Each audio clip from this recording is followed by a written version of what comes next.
Sí, efectivamente, con nosotros Boris Barrios fue fiscal electoral, es catedrático universitario, abogado. Me están informando acá que están cerrando el puente Centenario del lado oeste. Dice, para los que tratan de evadir por Clayton, también están encerrados. Así que Suntrack en la calle protestando a esta hora y el presidente ayer hablando de que estamos en rojo. No entiendo cómo vamos a poder salir de esta situación en la que nos encontramos en este momento, con este tipo de situaciones que lo que traen es más afectaciones a la economía panameña, señoras y señores, por una situación muy coyuntural de un grupo sindical. Y miren lo que está pasando a esta hora. Don Boris Barrio, su opinión al respecto. Bienvenido.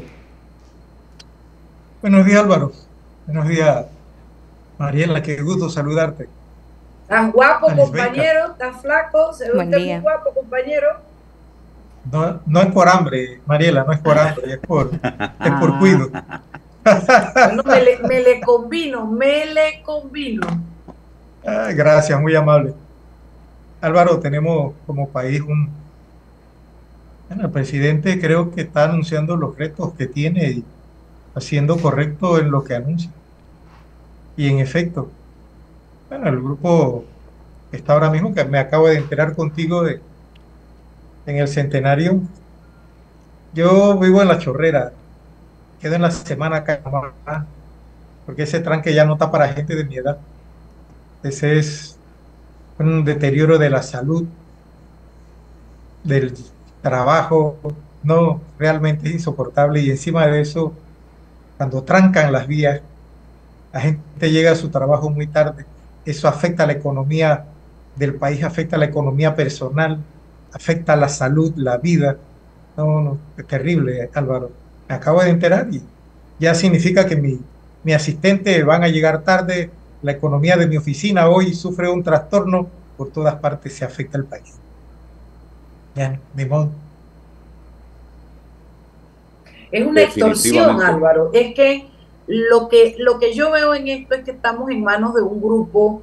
Sí, mira, los sindicatos, los partidos políticos, son herramientas de la democracia, pero cuando funcionan, cuando responden a intereses realmente colectivos, pero cuando tú tienes un sindicato como Suntra, que casi casi parece tener dueño como tiene dueño el partido RM, por ejemplo, tú estás sometido a políticas y acciones que van en beneficio de los intereses de ellos sin pensar en la comunidad. Entonces, dejan de tener esa característica de herramienta útil para la democracia.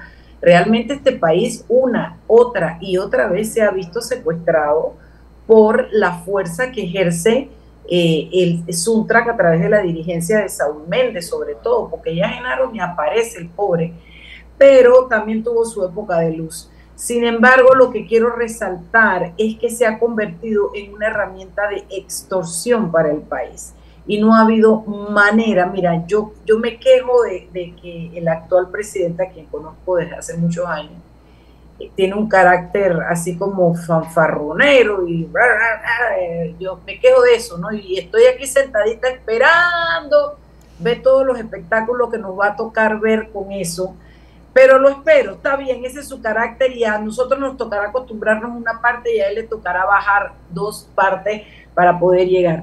Pero yo espero, y te lo digo de verdad, celebrar que sea José Raúl Molino el que le ponga un alto al abuso que hemos vivido los panameños en manos de Suntra. De verdad que sí, porque no nos los merecemos. Esto es, como dice Boris, nuestras oficinas sufren, dos de las mías viven del lado oeste también, nuestras oficinas sufren, pero más que nada es esa sensación de estar secuestrados, de que nuestro derecho, sale un tipo con una bandera naranja y hasta ahí llegó nuestro derecho, tu derecho a circular libremente, tu derecho llega hasta que se te para un tipo de eso con una bandera naranja y no le digas nada Roja, porque roja, te revientan el carro o te roja. joden todo.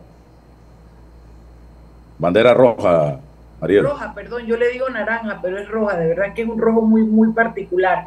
Pero al final lo que te quiero Así decir como es están las que, finanzas del Estado. sí, lo que te quiero decir Coincidencia. es que se te paran enfrente y son intimidantes y evidentemente uno sabe que están dispuestos porque hemos visto casetas, carros, hemos visto todo lo que a lo largo del tiempo han desbaratado. Entonces eso es un secuestro, es una extorsión, es una intimidación y está en manos de un sindicato. No me pidan a mí que reconozca el derecho de ese sindicato si ellos no reconocen el derecho de los panameños. Bien, Boris, impugnaciones. ¿Cuál crees? Porque la mayoría han sido apeladas las decisiones de rechazo de estas impugnaciones. Cuál cree Boris que es el sentido real de algunas de estas impugnaciones? Eh, Hemos visto también una complicación en el tema del conteo, la forma como se contaron los votos. Tenemos que distinguir impugnación con impugnación. La de Benicio Robinson es por un tema muy particular, parecido al de el diputado electo y diputado actual del 8-6, el señor Alain Cedeño. La impugnación del 8-4 se parece mucho a la que presentó Ruilova Pineda. Sin embargo, la de Zulay es otra cosa. Hablemos un poco de esas impugnaciones y si en algunas hay un sentido real y en otras no. ¿Qué piensa Boris al respecto? Gracias, Álvaro. Álvaro, mira, la experiencia que yo pueda tener en el área electoral hoy me ubica en un profesional frustrado en relación a la legislación electoral. Y nada nuevo que no hubiésemos advertido con anterioridad desde las elecciones pasadas. Eh, las elecciones pasadas el Tribunal Electoral tuvo crisis por la falta de capacitación y por los errores cometidos por los jurados de mesa. Entendamos para el auditorio que a veces no maneja técnicamente estos significados. Jurados de mesa es el personal nombrado por el Tribunal Electoral para hacer el conteo de los votos una vez cerrada la elección y se diferencia de los representantes de partidos políticos en las mesas de votación.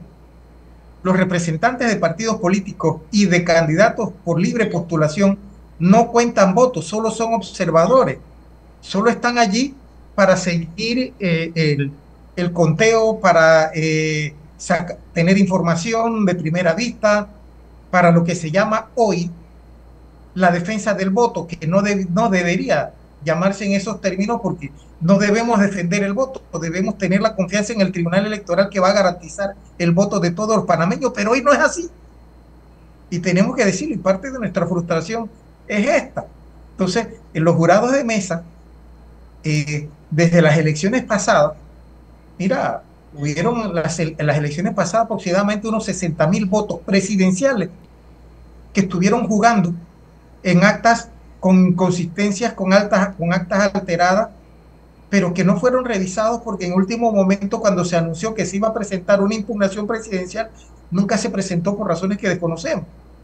Pero ojalá se hubiese presentado para que se hubiera revisado y se hubiese determinado que desde las elecciones pasadas había problemas con la capacitación que se le dio al personal de jurados de mesa. Pero esta vez fue más grave todavía.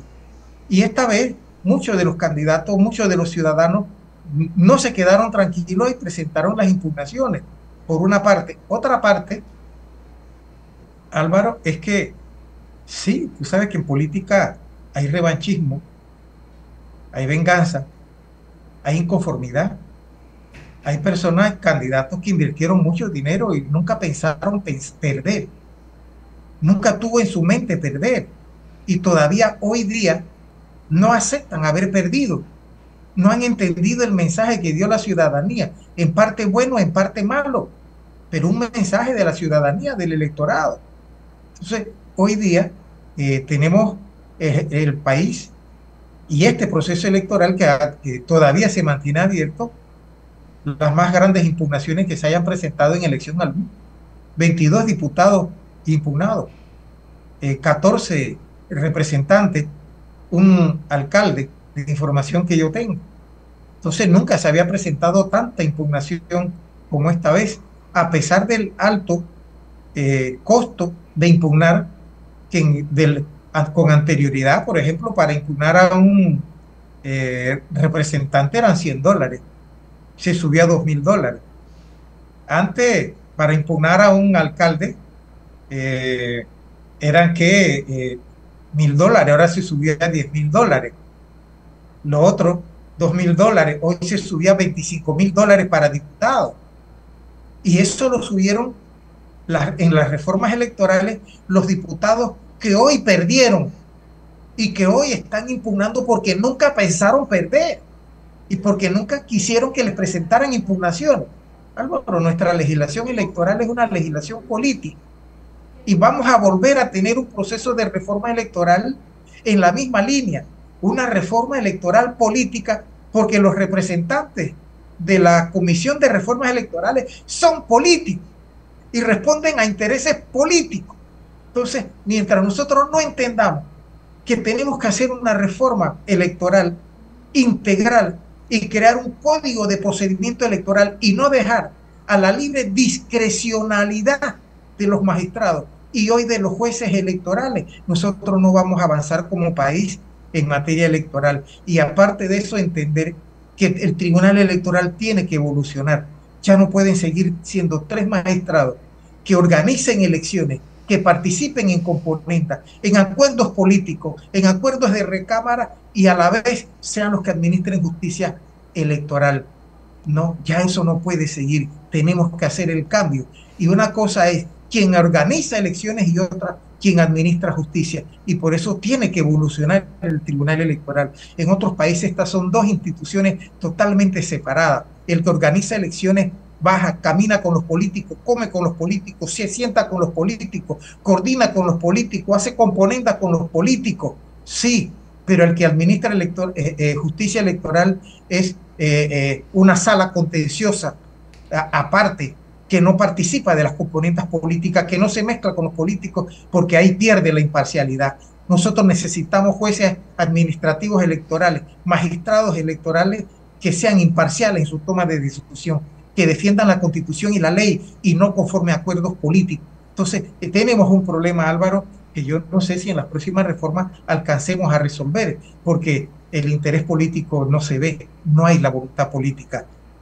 Hoy se ha dado un golpe tremendo a la tradición política del país al dejarlos por fuera, pero todavía incluso hay una cantidad de esos que se han reelecto y otros veteranos que habían salido que han regresado.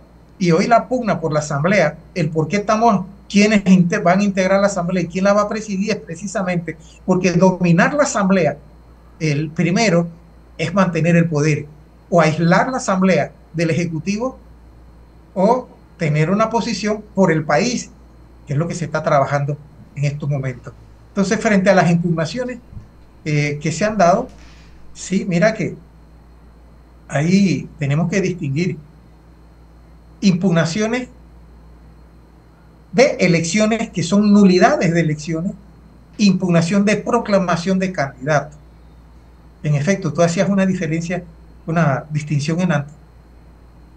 No es lo mismo presentar una impugnación de elecciones para que se hagan nuevas elecciones en un circuito electoral de todos los candidatos proclamados, que significa cerrar la página y volver a hacer un proceso electoral en un circuito que ello también implica desconocer la voluntad popular por errores cometidos por el Tribunal Electoral. Y eso es lo que, mira, hay mucho subjetivismo en la admisión y no admisión de las impugnaciones. Y yo a eso le tengo pánico, y por eso digo que hay que modificar el procedimiento, porque no podemos dejar a la discrecionalidad la toma de decisiones. Hay mucho subjetivismo, hay errores de procedimiento.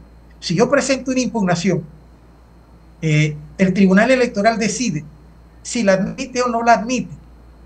pero esa decisión es apelable ante el Pleno del Tribunal Electoral. La decisión de no admisión o de admisión, y no hemos entrado al fondo, pero esa decisión no se escucha a la otra parte su posición, pero el tribunal decide, sin escuchar a la otra parte, tomar una decisión de admitir o no admitir, pero la decisión es apelable y va al tribunal, va a los 3 magistrados. Si los 3 magistrados deciden revocar la decisión de primera instancia, entonces se admite y se va al proceso que también, una vez terminada, tiene derecho a apelación y sube. No, el proceso hay que revisarlo. Nunca habíamos tenido el manejo político que hemos tenido de las impugnaciones como lo hemos tenido en este proceso electoral. Y son lo de las facturas, en el caso de Benicio, yo todavía no me explico cómo tú vas a sustentar un rechazo en que no me presentaste las facturas de quien yo estoy impugnando. Explícame eso, don Boris. Creo que en un programa anterior, Álvaro, nosotros estuvimos tratando precisamente el tema que también implica. Tú te imaginas que la mayor parte de las impugnaciones que se han presentado han sido por delitos electorales propiamente, pero convertidos en causales de impugnación.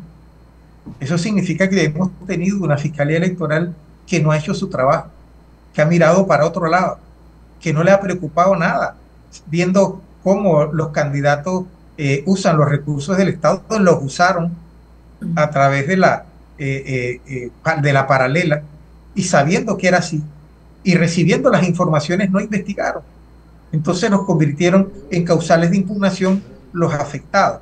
Sí, pero ahí sí hay un problema, que las causales tienen que ser revisadas, porque las causales, si bien hay una que se refiere al uso de recursos del Estado, la 11, del 471, con el 465, que son los 2 artículos fundamentales para los efectos de las impugnaciones, se refiere a uso de los recursos del Estado. Pero mira que si no se admite la impugnación, al tratarse de uso de recursos del Estado y no propiamente de una causal de impugnación, la resolución que no admite la impugnación corre traslado de oficio a la Fiscalía Electoral para que investigue como delito electoral. Y yo decía en un programa anterior aquí contigo que el problema para el particular que está impugnando es el problema de investigación de la prueba, de obtener la prueba en tan corto tiempo para juntarlo con la demanda. No es fácil para un particular obtener prueba. Yo he presentado impugnaciones, hasta con video. He presentado declaraciones notariales, copia de las actas, recibos de empresas y de particulares que recibieron dinero a cambio del voto. Sí, pero el problema de presentar ese tipo de prueba es la validación que viene después, o la validación que le da el Tribunal Electoral, atendiendo a si es una prueba sumaria o una prueba idónea para sustentar. Y aquí viene el otro elemento, Álvaro, el elemento político en la toma de decisión para admitir o no admitir. Y es aquí donde viene el subjetivismo. En el caso que tú mencionas del señor de Bocas del Toro, hay unas particularidades políticas difíciles de analizar y delicadas de analizar, y es las componentes que hubo entre la Corte Suprema de Justicia, la Asamblea para el nombramiento de magistrados y para el nombramiento del último magistrado del Tribunal Electoral. Entonces, todo este elemento político en materia de impugnaciones, cada impugnación creo que tiene sus particularidades y son diferentes, y es allí donde no podemos dejar a magistrados y jueces la discrecionalidad para admitir o no admitir impugnaciones o demandas de nulidades de elecciones. Es un proceso al que tenemos que abocarnos, modificando, reformando y mejorando el procedimiento electoral que tenemos hasta la fecha.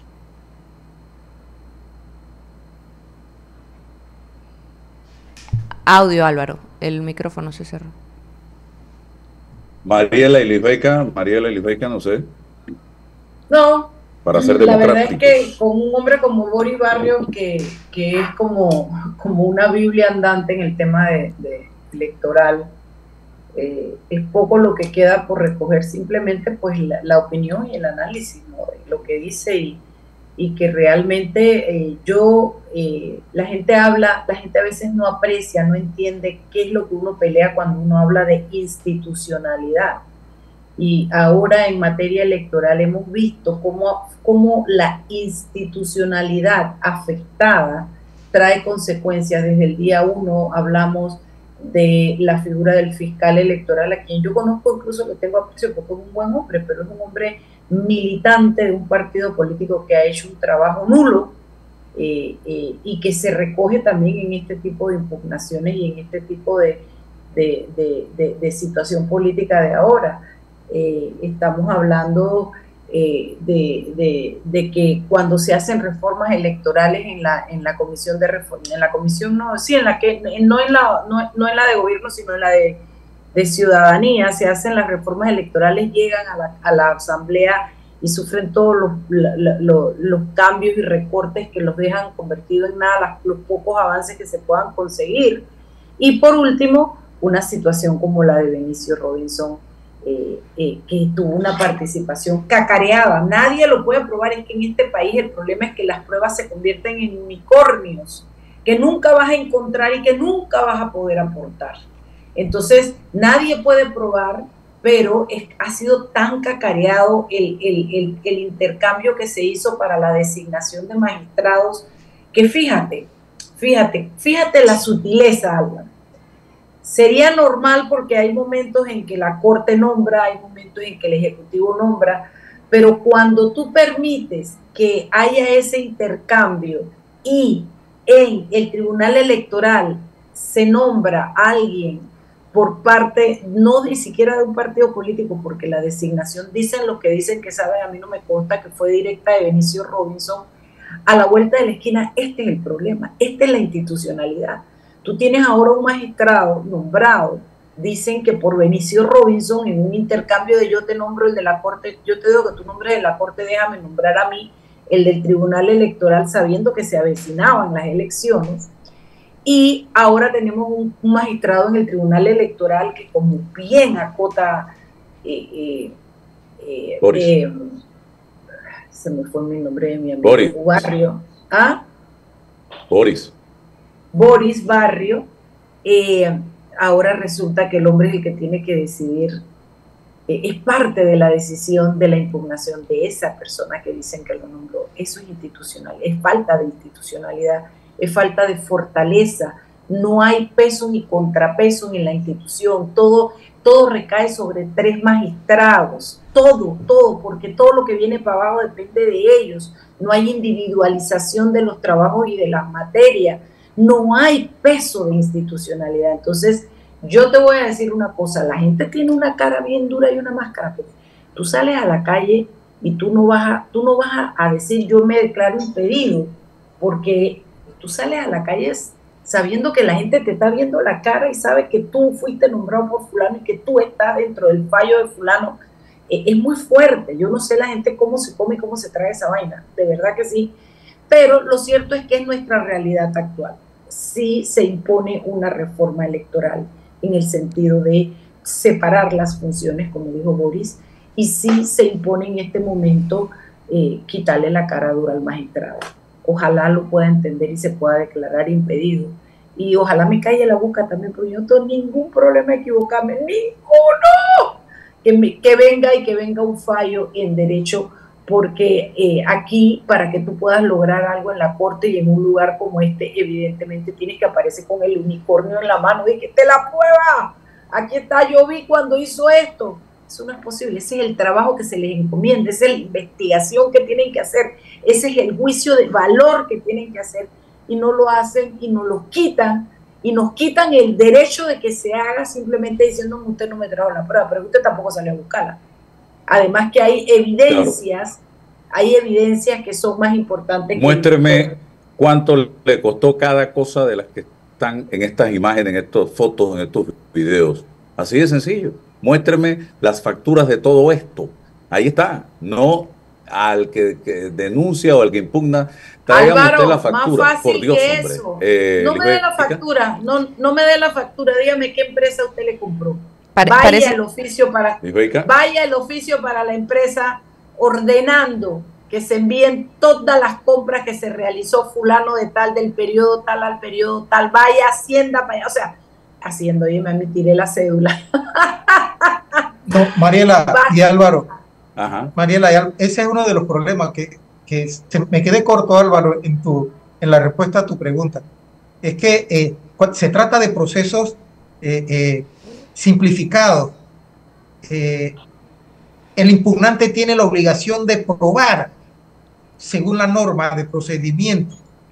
Entonces, si tú solicitas, y lo he hecho yo, porque no he tenido alternativa de pedir en la impugnación al despacho que gire órdenes, por ejemplo, para pedir informe al Banco Nacional de la planilla del representante tal para los efectos de hacer el cotejo con los cheques girados durante los 3 meses de campaña, y entonces me dice el juez administrativo, no, porque eso usted tenía que incorporarlo y eso usted tenía que probarlo. Pero yo, ¿cómo voy a probarlo si el Banco Nacional, el banco no me va a dar a mí un informe de eso, a no ser que sea por una petición oficial de tribunal? Entonces, parte del problema es eso. El particular no tiene manera de obtener determinadas pruebas en determinados lugares, pero y el tribunal el juez administrativo no lo va a hacer y no lo quiere hacer, porque hacerlo implicaría dar la razón al impugnante de que se usaron los recursos del Estado, y significaría un proceso de hacer nuevas elecciones o de cancelar la proclamación. Parte del problema, y me quedé corto en antes, cuando tú me hiciste la pregunta más precisa, ya uno está viejo, Álvaro, y la mente ya, las neuronas no son las mismas. Bueno, eso me pasa a mí, no le pasa a ustedes, y a uno se le olvida las cosas, pero es mucho más profundo la respuesta a tu pregunta. Una sola cosa más, Álvaro, fíjate. Un juez electoral manda, tú le pides el nombre de la empresa que te suplió, ni siquiera tienes que venir con una factura.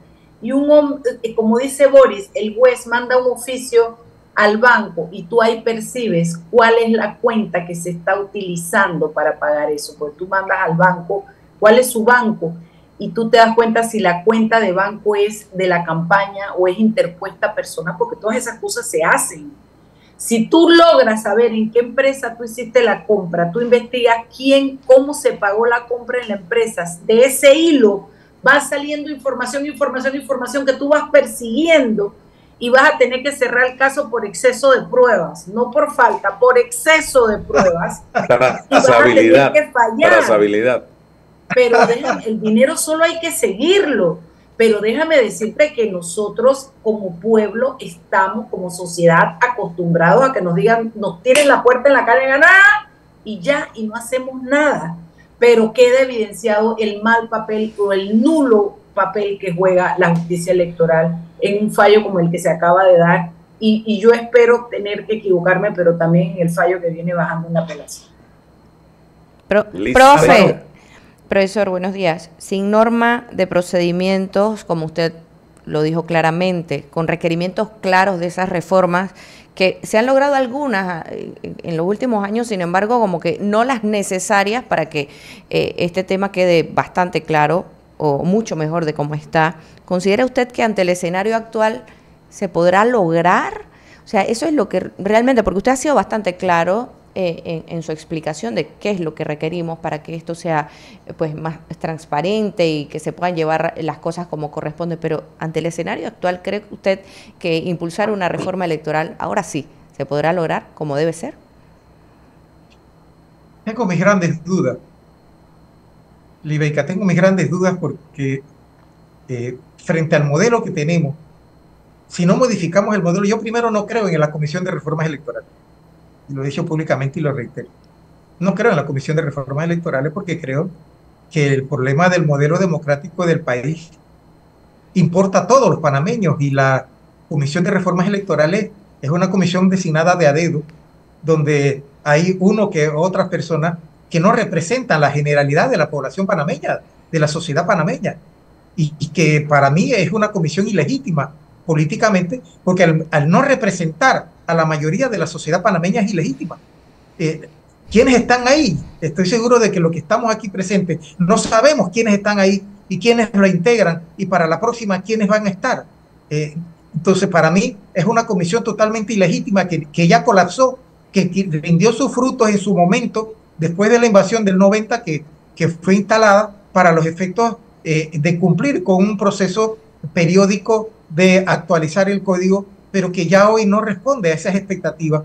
Necesitamos ampliar el marco, que haya una mayor representatividad, y es el problema, parte del problema político que hay entre el Tribunal Electoral, la Comisión de Reformas Electorales y el pliego de reformas que se le presenta a la Asamblea periódicamente.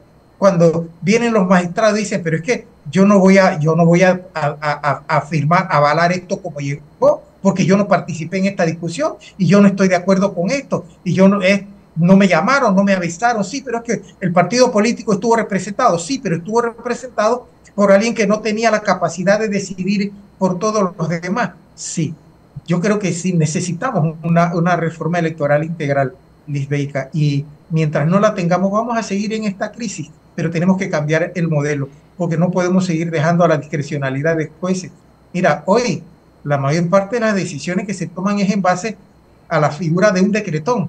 Un decretón es un reglamento que es más grande que el código electoral. El decretón es más grande que el código electoral. Nosotros tenemos dos normativas electorales. Una que es la ley electoral, el código, y otra que es la creación de los magistrados. Y tú estás en el proceso electoral y cuando tú menos acuerdas, los magistrados te han cambiado las reglas en virtud de un decreto, porque legislan por decreto. Y entonces ese es un problema de inestabilidad política en un proceso electoral que no puede seguir.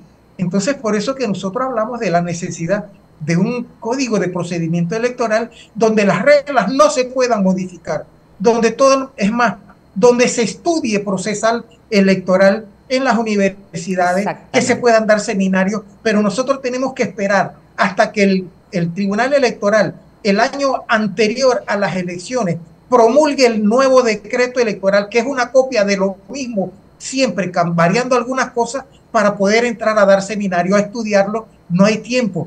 Entonces, parte de otras ciencias del derecho, donde el abogado es conocedor, el ciudadano es conocedor, está al tanto, es porque son permanentes. Mientras nosotros no tengamos una legislación permanente en virtud de ley y no de decretos reglamentarios que los cambian cuando ellos quieren, en el momento en que quieren, nosotros vamos a seguir en esta inestabilidad electoral en cada proceso electoral. Bueno, Boris, muchísimas gracias por compartir con nosotros esta mañana todos estos elementos que son importantes para la ciudadanía, conocer un poco cómo están las cosas, lo que tenemos que cambiar.